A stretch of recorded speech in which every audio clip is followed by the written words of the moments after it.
Arkadaşlar slime videomuzun ikinci bölümündeyiz şu anda.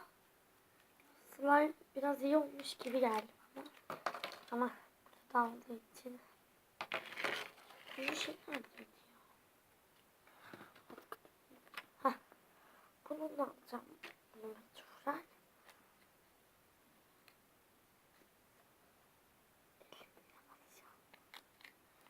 Şimdi hiç öyle yapmamı gerekiyor.